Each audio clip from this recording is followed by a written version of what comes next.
in recent times, it became clear to me that um, the theory of timeline merging in physics could be a reality. With recent contact with Benico of the Sassani, in areas that are, again, I've said this since last year, since 2018, that has gone in areas that is just simply, well, mind-boggling. Yes, I've channeled her in the past. I have put Facebook posts up, where I've channeled her. I've even wrote a few books on that subject matter. I had heard in spirit box sessions and EVP recordings back in the house in Ipswich. And years ago, long ago, I asked her, well, 7 or 8 years back, are we going to meet in the future? I got yes, and I heard, I'm in Felixstowe, in the forest. And I didn't know, what? I know where Felixstowe was. It's a town not far from Ipswich. And I didn't know what to make of that. I was like, really? You're in Felixstowe? Wow, all right. And events in time took me here to this town of Felixstowe in England. And a researcher I am. Now, the Rendlesham Forest you've heard so much about isn't far from where I'm at.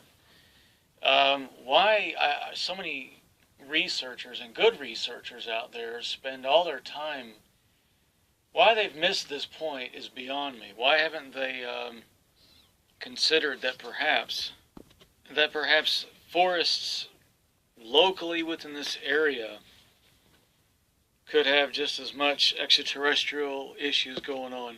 But it's like everybody just kept running back down to Rendlesham Forest because American airmen saw aliens and spaceships out there, and so they were all wanting to run out there and have a look. I remember my experience in 1992, as extraordinary as it sounds, and I wrote it in my book, Benico of the Sassani, which is on Amazon. And I've said it in my YouTube videos, if you look up anything to do with that name. That I was 20 years old, taken by the American Black Ops military, which is a highly classified branch of the government, is said to exist for certain, purposes that are sometimes illegal, and taken against my will, and forced to meet this girl identifying herself to me as Benico, which I'm glad I met her. But then I was forced to watch as they harmed her. I have 2 memories of the same night, and one of them was where a man, a middle-aged guy, showed up after a triangular craft flew over the courtyard. Everyone fell very silent and was very fearful of this vehicle's presence, and a soldier told a colonel that was there, and amongst the 30-odd people that were in that courtyard, "They're here, sir, they're here," and indicating a non-human intelligence was controlling the vehicle, which is why I often will argue against triangular UFOs are all American-made, that the TR-3B, a lot of that is a disinformation nonsense. It's not all human-made. And this middle-aged guy shows up with glasses and a hat, and he had a beard, and he was wearing some kind of a uniform, and he ends up saving the girl. He stopped him from harming her, and he got her out of there. And some interactions and some things I caught indicated that in fact this man was me, but from a much later period in my epoch of my life. In other words, a time traveler. My future self arrived to save her. Speculation ran wild about that. People were saying well, then you're never going to meet up with Beniko. Skeptics and angry, jealous people or whatever would have these weird cervic comebacks and say, well, you're never going to meet up with her. You're never going to meet up with her. Because that's a you, Jason Moss, from another timeline. And there isn't going to be a, you're in this timeline and he saved her and moved on. Well, that's because a lot of people have a very limited understanding of physics and who and what Beniko was. Some tried to say, well, we're psychic and she's a man-girl, a hermaphroditic being of a higher dimension. Some said strange things. I don't know. And so what ends up happening is time went on. The memory came back. I was interviewed by Joanne Summerskills on ITV Channel 4. I talked about that even with her privately, and Miles Johnson and a few other researchers. A very good researcher out there, David Chase, who was helping me to kind of put the pieces together, was the biggest help of all. And he just said, just be open, remain open. Don't try to edit this or put it somewhere at the moment and say, well, that's what this is. Because a lot of people were trying to push me to go ahead and finish this with a conclusion and the finale and the denouement and the epilogue and chapter at last, the end, there it is. And I'm like, well, maybe we haven't seen the end of this yet. We don't know what's happening. Well, David was right, because that's exactly what's happened.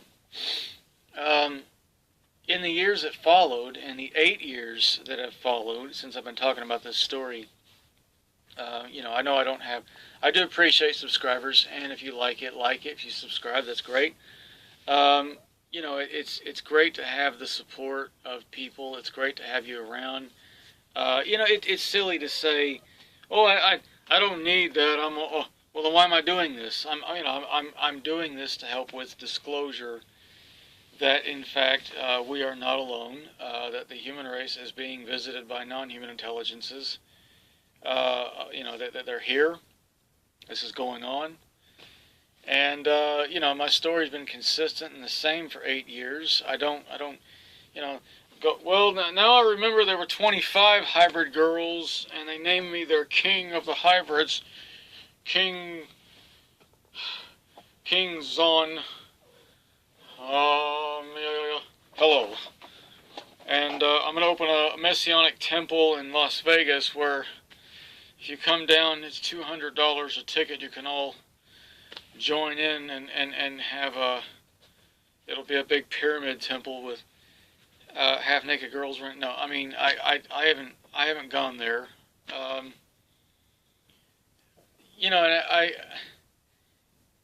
As the timeline carried on and progressed, because this seemed to suggest a time travel element to the events, I do remember certain officers from the Air Force showing up to me in full dress-up uniform, that colonel and some woman, trying to convince me the fact that this girl was in fact dead, that Beniko was dead, that he in fact killed her, and presented a photograph. And it was a hybrid girl. It was the larger than normal eyes. It was a black hair, and you could see what looked like an entry wound to the temple of the head in the photograph. And the photo had two photos, front and back. You could see the back of the head where it looked like an exit wound, where you could see ejected material, where like her brain matter, her skull was blown apart. He ends up saying that he pulled the trigger and he killed her because she just kept reaching to me, or something to that effect.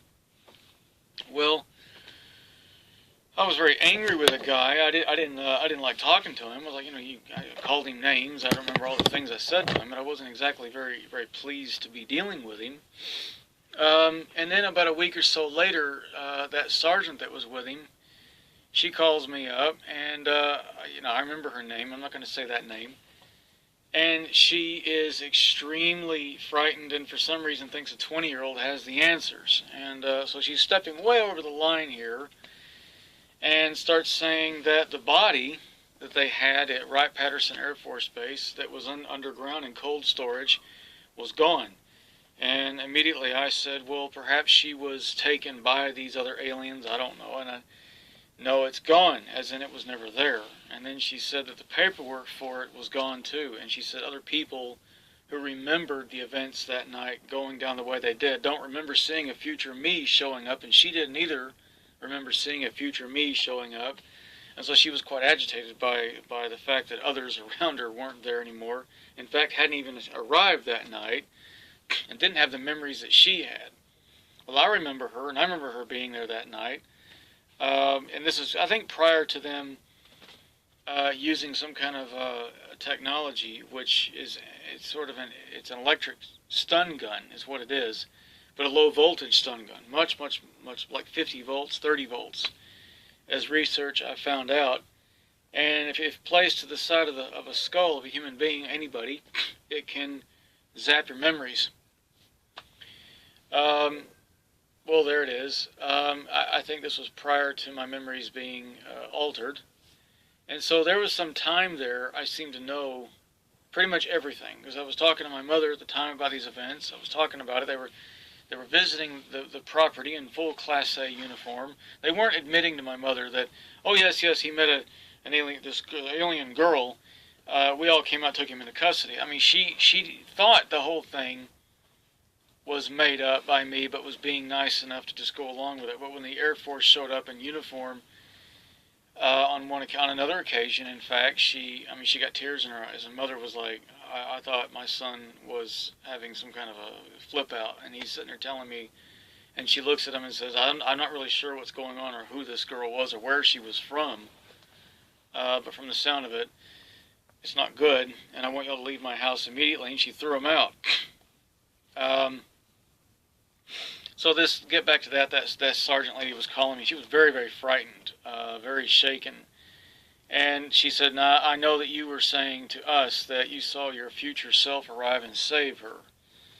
And I said, yes, and all of you interacted with him, as I recall.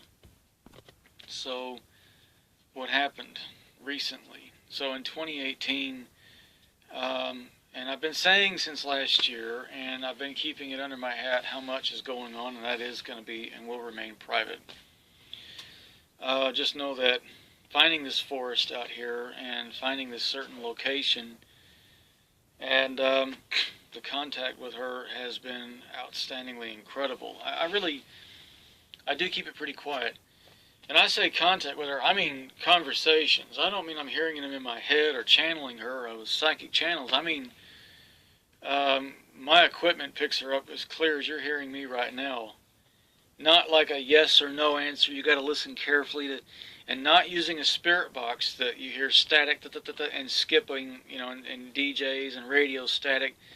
Clear, quiet audio recordings, what's called electronic voice phenomena out in the forest, and then it got from that to actually hearing her, and it was like, oh, you're here. So we, with lengthy conversations and a lot of questions answered and everything after the fact, it becomes a moot point. It's beside the point at this point to have to try to remember the events of '92, and it also destroys the accusation people have when they say you're clinging to a memory. I'm like, well, no. In fact, I'm actually talking to someone that's 4'6" tall and is running through a gate of some kind, an invisible gate out in this forest.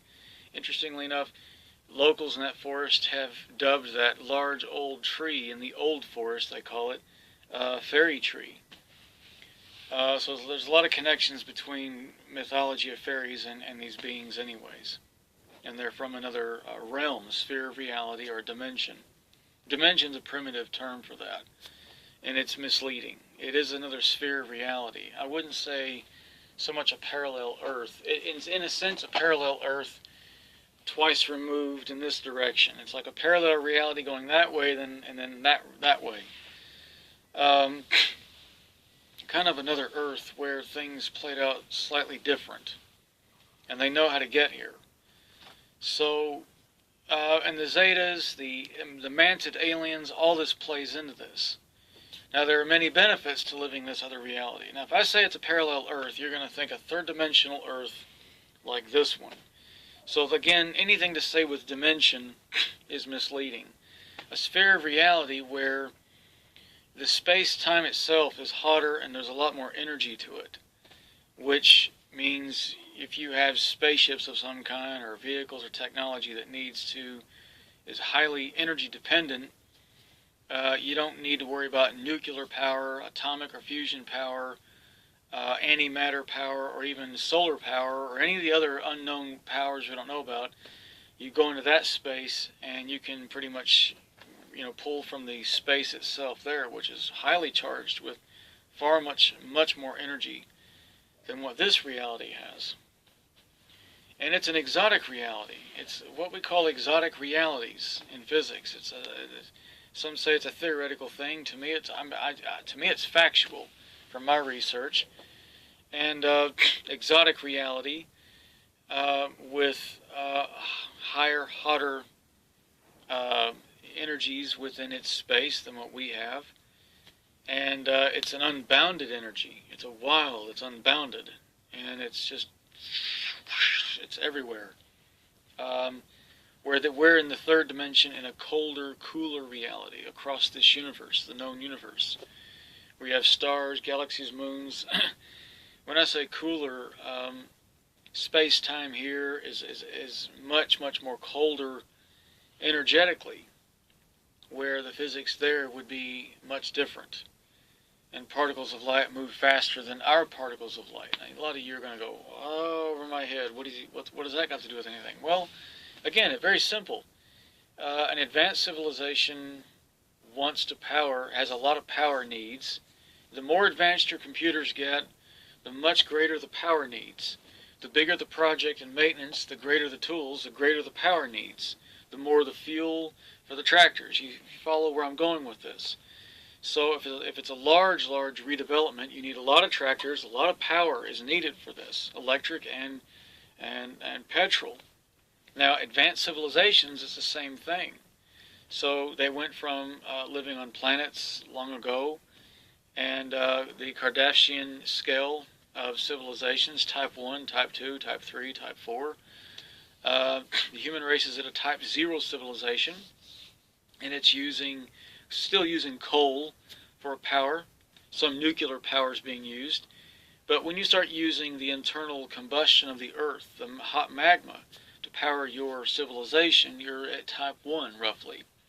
And so if you can utilize all the power from this local star here, your little star, this sun, you're still about type 1. If you can use all its power, you're at maybe type 2. Type 2 civilizations, some would even argue if you're using the power of about 50 suns at one time in this galaxy, or 1,000. Type 3 civilizations would build Dyson sphere metal spheres around their stars, and they're super massive, millions and millions and millions of miles across. These things are massive, so that the star sits in the center, and these things are always sucking and absorbing energy from those stars. So these are extremely advanced civilizations. Type 4 and maybe even a Type 5 could exist. And so we get into the realm of, really, it's quite mind-boggling. Now imagine 10,000 Dyson spheres, around 10,000 stars. And the power need of all the galaxy is somehow being drawn into a central focus point. It's extremely high consumption power needs for what we don't know. We can only imagine exotic computers that are mind-blowingly powerful. Devices that could manipulate space-time in ways we can't even imagine. Perhaps even ways of manipulating their own manifestation of themselves, where they can phase in and out of our reality. And that would require a higher power consumption. Wormholes moving across universes. So Type 4 civilization could even step out of this universe and say, you know what? This universe is too cold. And so I'm going to point the finger at the race called the Mantids, an ancient race of insect beings. Some videos have said that they came from a galaxy 28 million light years away, from a very old galaxy, the Sombrero Galaxy, full of red giant stars, because it's extremely ancient civilization. And they decided it was too cold in this universe, and so they moved on to another higher reality where it's hotter and much more energetic and unbounded wild energy everywhere. The mantids then moved into these higher realities, and through technology, exotic technologies, very, very old, a billion years ahead of us, are able to absorb the very fabric of that reality into their equipment. People have talked about zero-point modules or energy taken from space itself. This would be much more powerful than what we can imagine or even begin to comprehend. And in that, of course, in this higher dimensions, things like that, is sweet little Benico, you know, and the higher alien human hybrids, are they that advanced? Well, they're the grandchildren of the mantids, and they've inherited a lot of the technologies from the Zetas, who, from research and what I know, they are the servants of the mantids. There may be other races out there as old as the mantids. I don't know where they are. I've not run across them. I've met these beings in the woods and taken photographs and videos of them. They match the description people have seen in the past, and everything that I got from them, that's them. Now, what they're doing stationed outside Ipswich in the forests is a guessing game, because they're kind of cryptic about that sort of thing. And my feeling is they're keeping the human civilization in Ipswich under scrutiny. This is an alien civilization that's sitting on the footstep, on the doorstep of a local town here in England, watching them. And some of them may be in the forests and locations outside every town in this vicinity, including Rendlesham Forest, and it's sort of a watching situation. They're keeping an eye on things. Why, I don't know.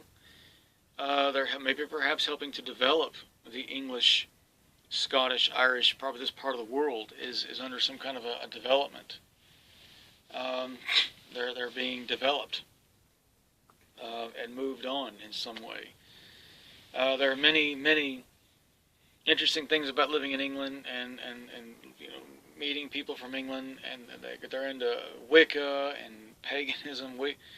There are Christians, there's all that here, but you do get a lot of the very interesting experiences many have had. Very interesting people from varying backgrounds. Now, when you come out and say cold, black and white, aliens are in your forest, you know, it's what? People get a bit funny with that. But we get into 2018, and the contact with her begins to just flourish. There it is. So what's happening? Well, it could very well be that, and I am saying that it's highly possible. All the facts are pointing to this very, very incredibly, that the future me that went back from another timeline and saved that girl 26 years ago in history and in Texas from the road, from the Black Ops teams that night, through timeline merging theory and physics, I and he have merged into one. And that is because I'm living in the third dimension. My cell structure, my DNA is a third-dimensional being. But Benico is a multidimensional being, and is completely female, by the way. Not male-female, but completely female. And she and I are meeting up because this is around the time 2018, 2019. I would say it was around 2018 on Earth time in the 21st century that my other self in a parallel Earth in 2018 stepped off into time in a voyage after meeting with aliens in the forest, local to me, and perhaps the mantids, perhaps a timeline where I never left Ipswich, I don't know, and ended up stepping into history and saving her. Now, she went away with him, as I remember. Now, what's interesting is the Black Ops teams, argued and disputed with me that she survived it, and that she was saved by anybody. They no, that didn't happen. Before they went to try to alter my memories out of remembering this, they seemed quite adamant about getting the last word. They were like, well, no, that didn't happen. This guy killed her. She's gone. What are you on about? The colonel was insistent on this. I can only report what I remember. And it's accurate, it's honest, it's truthful. And I have no reason to lie about it. Because I do have a memory that goes two ways. I've got one where nobody showed up to get her. They were harming her in front of me. This other woman said to me, "Well, we're doing that so that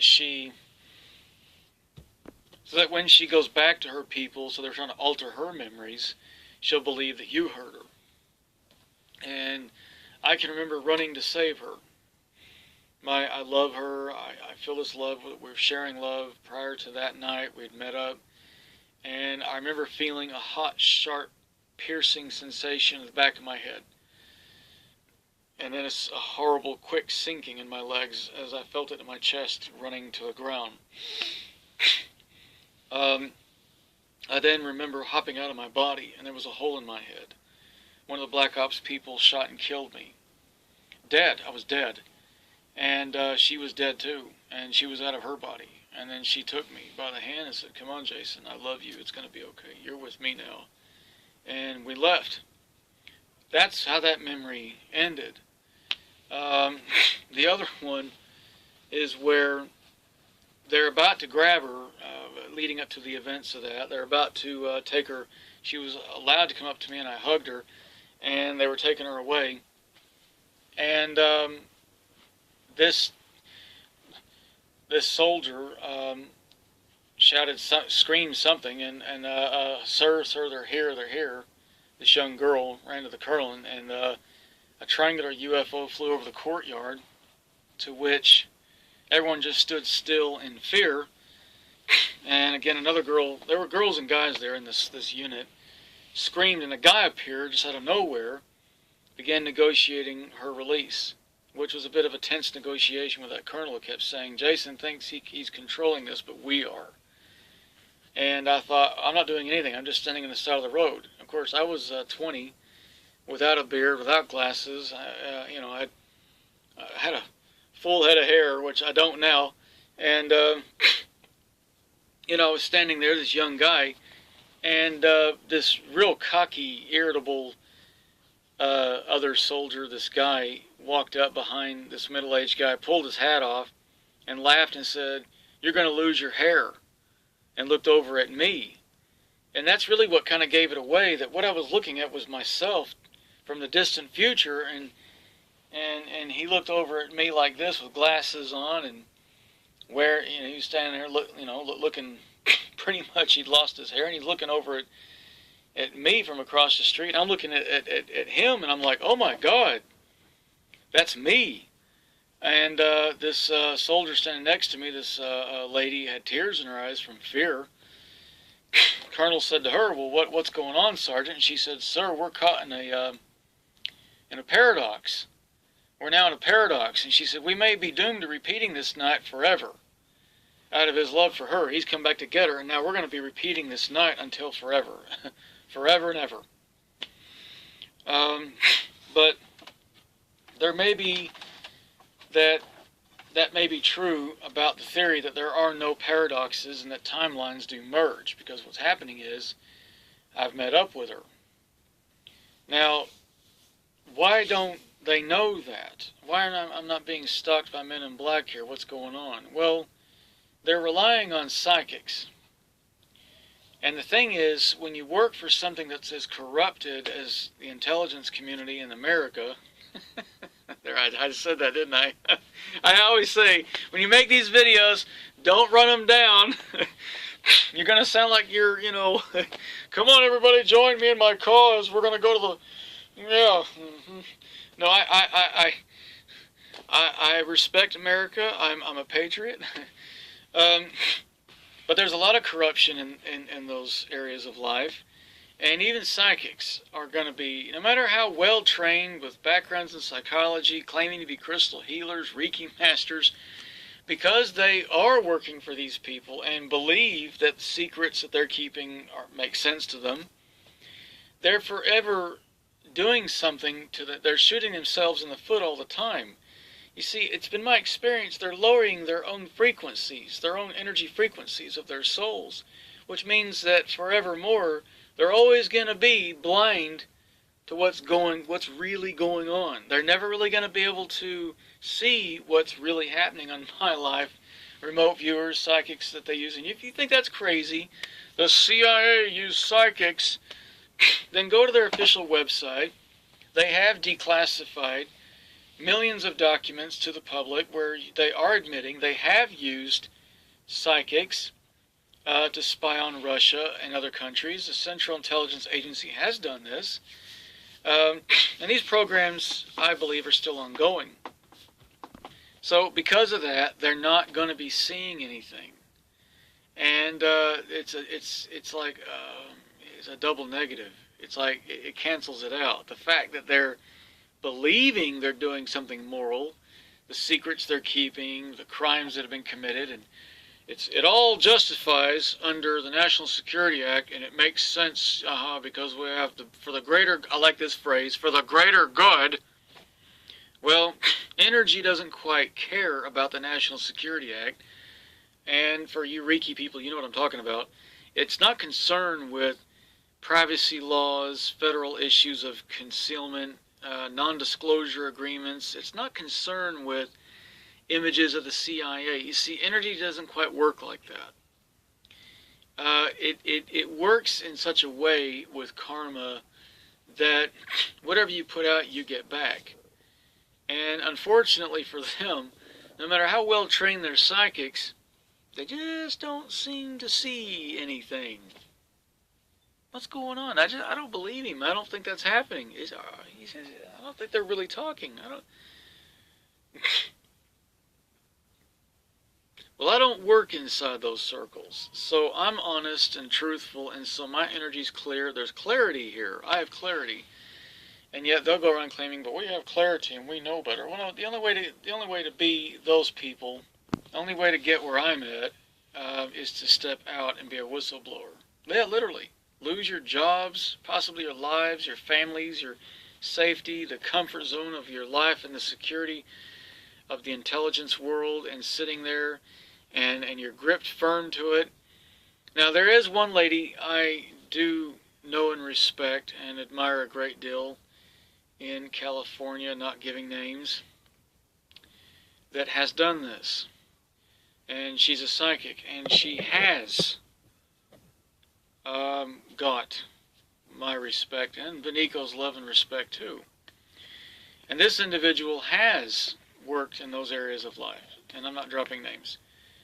And I would have no doubt, has clarity of vision. But then they could serve as sort of double agents at this point. You could step out, be the whistleblower, write those books, and then turn and say, yeah, I'm seeing things I didn't see before. The energy does work like that. And turn back to colleagues in the inside world and say, well, this is what's going on. It's possible. They could. I don't know. Anyways, that's my video. Thanks for watching. Like I said, that's just the update. April 3rd, 8:30 p.m. Eastern Standard Time. Don Pafalo is the host of Reality Brief. Look it up online. Reality Brief, 8:30 p.m. Eastern Standard Time. I will be interviewed on radio. And there'll probably be some live calls. You know, it's a lot like what we're doing here, but a much wider audience. I've done live YouTube and Facebook and reach people. I am in the process of writing another book called Into the Other Realm. It'll be by J.P. Moss. I'm including every book I write. I try to include as much as I can. I've written, my last book was The Mandela Effect. It's out selling right now on Amazon. There's Benico of the Sasani, just to name a few. PSB-7 Interdimensional, PSB-7 Spirit Box for Interdimensional Research Contact is also a good book. Just giving you some idea of my books that are out there. And I'm working on this new one now. I'm putting as much as I can into it that she allows me. There is a secrecy issue running with Benico, and there has to be. I have to resonate with her on that to maintain the cohesion of the contact and all that, because this is a very heady contact going on. You know, I'm allowed to say, we're talking, we're having this contact, and, you know, that's cool. So, you know, but it's intimate, it's private, and I'm not going to tout what's being said or done. There are recordings, there are videos, there are pictures, there is a lot of stuff. I can say that. And I'd love to bring it to you. Here it is. But I don't want to, because I do want to do what she's requested. So it remains private. And that's fine. But anyhow, there it is. That's my video. Thank you very much for watching. I could waffle on another 2 hours. Talk about, well, the Waltons are on. The Waltons are on right now. I'm going to watch the no, I'm not trying to plug the Waltons here. Ladies and gentlemen, go out and watch the Waltons. For no reason. Just tune them in. Yeah. Just tune in some reruns of John Boy and Grandpa. Now, he had a cool name. Now, this is so off subject. That character, Grandpa, of all the Walton family, it was Zebulon. Zebulon Walton. Did you ever think about that? Zebulon. Zebulon? I am Zebulon. I am Zebulon. Of the Cretex people. Zebulon.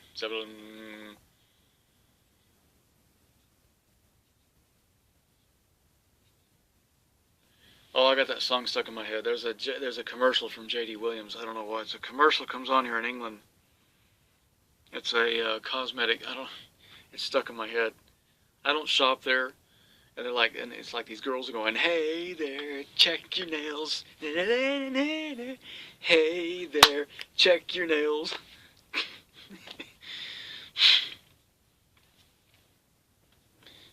Do you ever make videos and look at yourself? When I'm making these videos, I have to admit that I see me. I'm like, what the hell am I looking at? I'm looking. I was on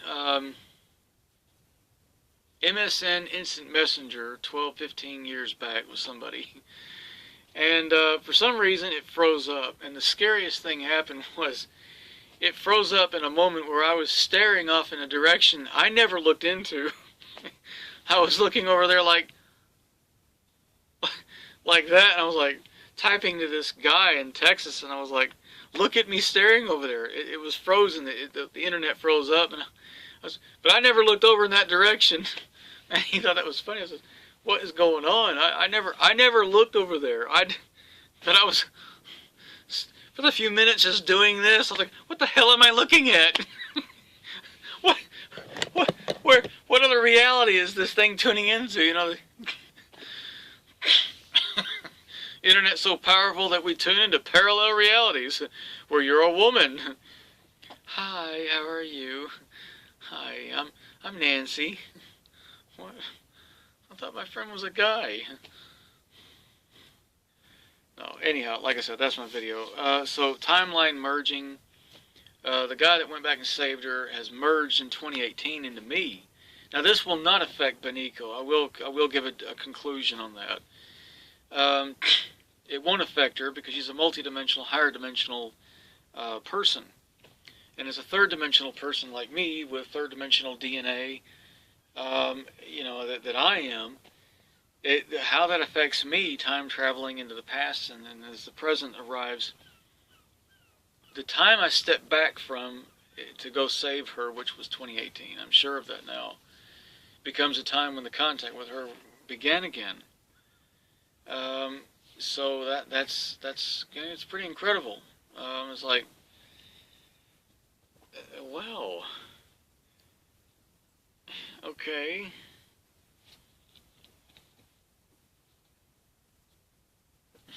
I do get some of those people out there that are going, I think he's got a screw loose. Something not quite right about that boy. What is he taking? I bet he's on something. Yeah. Hey, you reckon this guy here has got some kind of something wrong with his head or something? Or is he just a liar? Yeah. What is worse? What's worse? I'll answer that question before I shut the video down. Being called crazy or being called a liar. I tell you, the thing is, if you're called crazy, you are okay in this day and age. It's like, well, it's not his fault. Probably issues in his childhood. Yeah, he probably got he probably got beaten to death by a crowbar and locked in a closet for 6 weeks and fed bread and water. I mean, there's all kinds of you get like a scapegoat issue if you're called crazy. But if you get called a liar, oh man. And I've run into that over here in England, where, as I said before, there was a preacher up in Ipswich that called the police on me. Never mind, I got books out. He called the police, and he said that what I was doing was inciting some kind of public unrest or conning people. And I said, well, I don't have a GoFundMe.com account. I've got books that are out there, yes, but whether they make money or not, I'm not bothered. My research is in hard copy. That's what's important. You got hard copies of me, rather than videos, Facebook, and Twitter, which can be deleted and wiped out of existence. So it's important to me. I write these books and put it in paper because I'm going to be dead one day, and you've got a copy of me you can keep and go, well, that's what he said. Since his death, everything was wiped away. So you want to get the copies, you want to buy them, you want to own them. Please do so. Don't take it for granted. Everything is here forever and will always be here. Because there's just two ways you can go. You can either get called crazy, and they try to lock you up. You get called a con man, a liar, and you get people to become very paranoid and untrusting and run to call the police. And again, they go to do that, and they say, well, then bring down all his accounts and bring down everything. Or you get members of the intelligence community who are ordered to come out and just put a bullet in my head. Again, the same thing happens. They'll just shut everything down. These videos will disappear. Or number 4, I just disappear entirely the way things are going. And as Benico has been telling me, I'm not going to say any more than that. So, yeah. And then there's no me anymore. Again, with me gone, then you might still see somebody getting into the accounts and pulling them down. So is it a book promotional?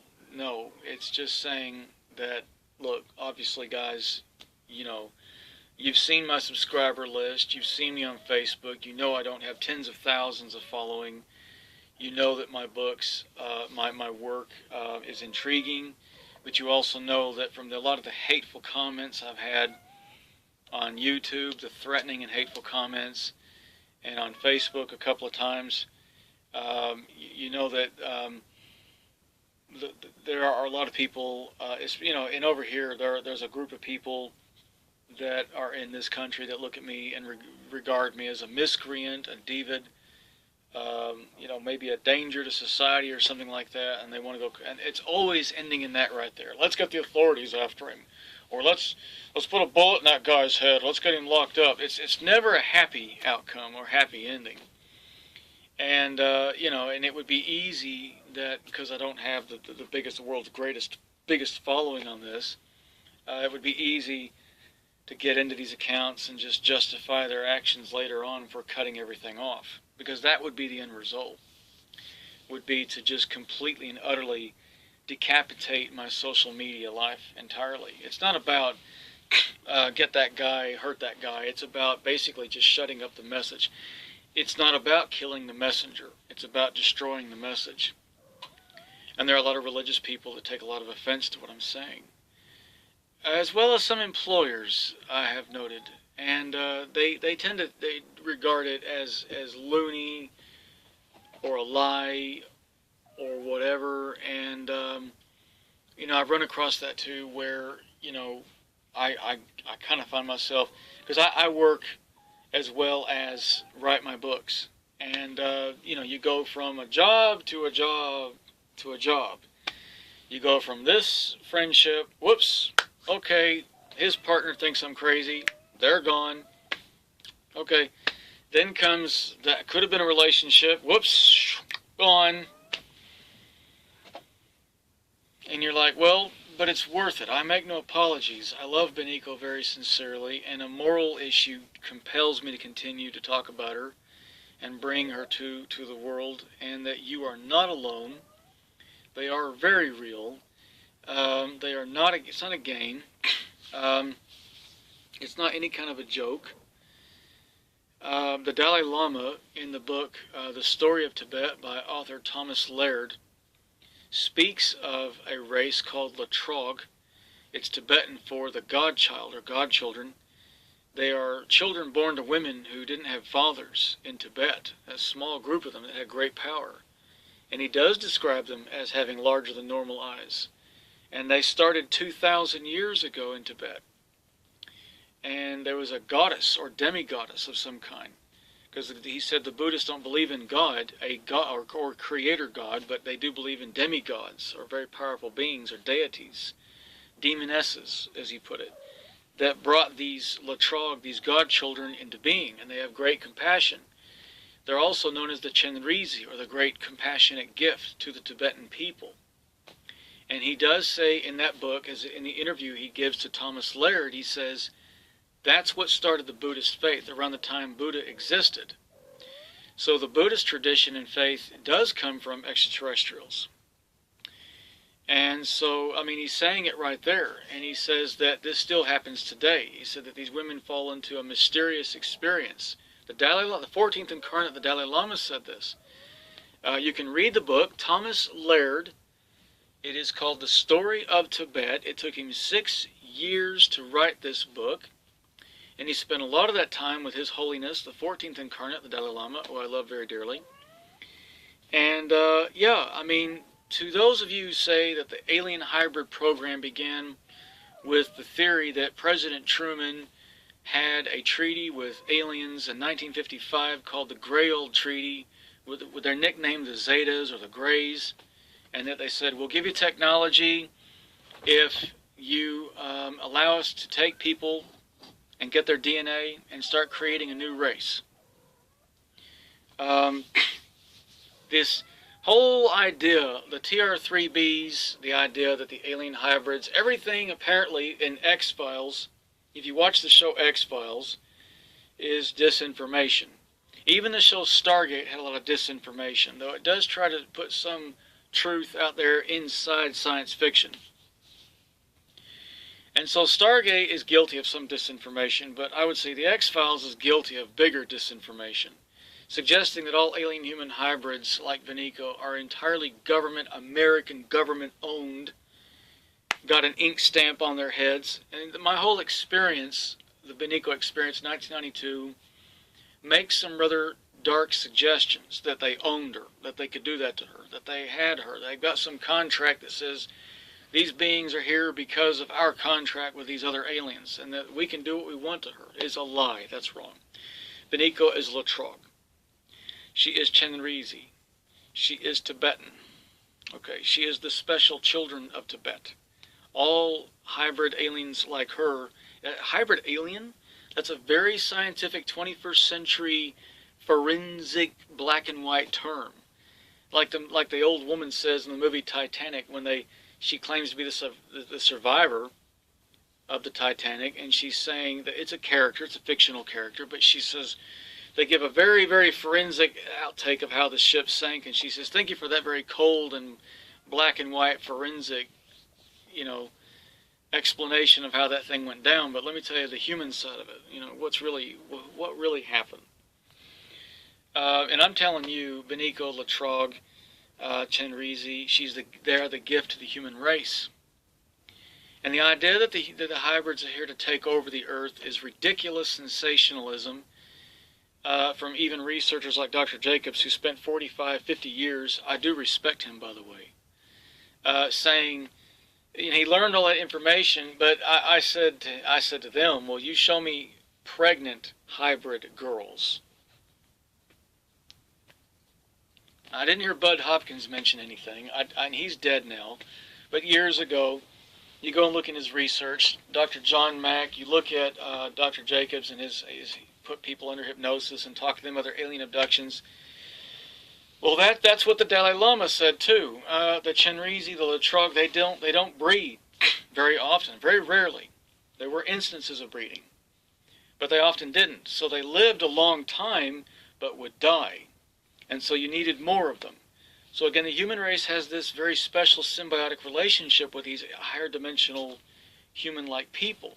Other types of humans is what they are. They're not the new humans. They're the interdimensional caretakers, the ones that have been here over the human race. And you know, it's very beautiful.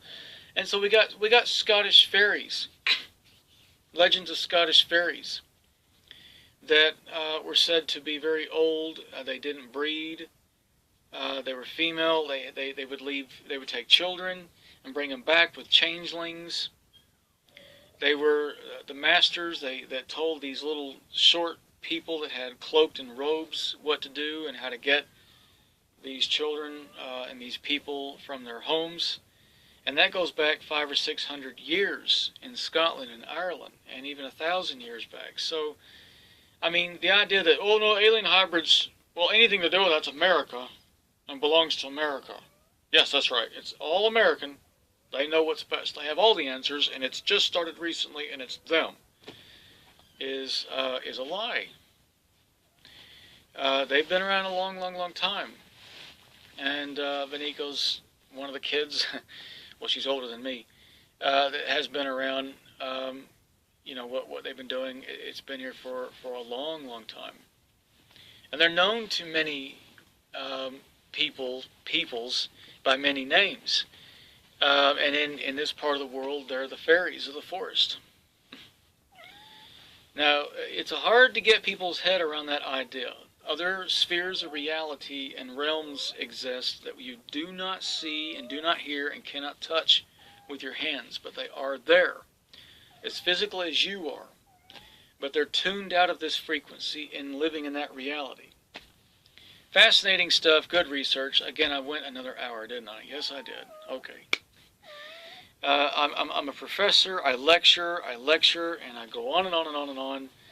And you're too kind to listen and watch. You have taken an hour of your time for this. I wish I could pay you just to be listening to this, because it is important, friends and neighbors. It's not a religion, it's not a cult, it's not New Age. It is important, it's facts, it's real. You're not alone, they're real. This is really happening, she's very real. The love is there from other sources of intelligent beings that are not human. It's really cool. Okay, it's all cool. Everybody's cool. Thanks for watching.